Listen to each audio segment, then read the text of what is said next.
ഞാനൊരു അരമണിക്കൂറിന് അവിടെ എത്തും. എന്നിട്ട് എന്താ വെച്ചാൽ സംസാരിക്കാം. ഡൈവേഴ്സോ എന്ത് മാങ്ങാത്തൊരച്ച് ഞാൻ തരാം. അരമണിക്കൂർ കൂടി ഞാൻ അവിടെ നിൽക്കും. അത് കഴിഞ്ഞാൽ ഞാൻ എന്റെ പാട്ടിന് പോകും. പിന്നെ ഒരു സംസാരമില്ല.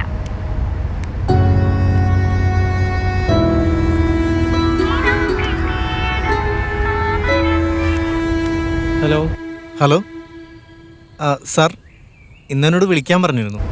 തന്നോട് ഞാൻ പറഞ്ഞല്ലേ പുതിയ ആൾക്കാരെ നോക്കുന്നില്ലെന്ന്. അല്ല, സാറ് കഥ കേൾക്കാന്ന് പറഞ്ഞിരുന്നു.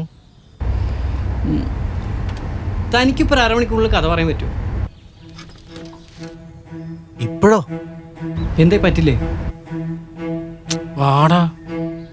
പറ്റും സാർ. എന്നാ പറ. സാർ, നമ്മുടെ സിനിമയുടെ പേര്